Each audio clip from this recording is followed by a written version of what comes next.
Gjimnazia Lidemi në Vlorë vijon të nxjerrë vit pas viti gjimnazistë ekselent në fusha të ndryshme.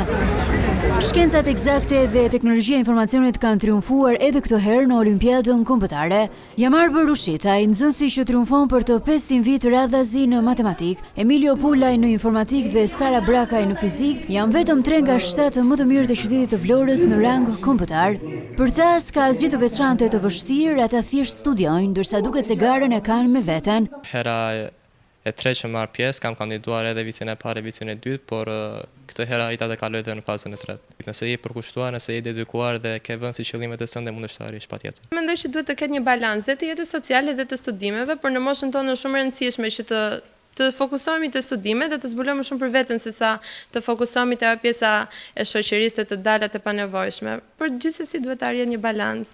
Jam i gëzuar që dola mirë, në kuptimin mund të kisha dalë dhe më mirë, por rezultati ishte besoj kënaqshëm. Këtë vit thjesht shikoj ato gjëra që janë vërtet më të rëndësishme për mua dhe jo ato çfarë mund të jenë interesante, por jo aq të rëndësishme. Të rinjtë shohin të ardhmen e tyre mbi të gjitha në Shqipëri, duke treguar se niveli akademik edhe këtu ka cilësi. Ndërkohë se në gjithë vendin, edhe në Vlorë është zhvilluar festivali shkencës, ku në zyrat vendore arsimore Vlori Mar kanë marrë pjesë 20 shkolla, me nxënës së klasave të 10, 11 dhe 12. Festivali sipas organizatorëve synon të nxjisë nxënësit në të menduarin shkencor.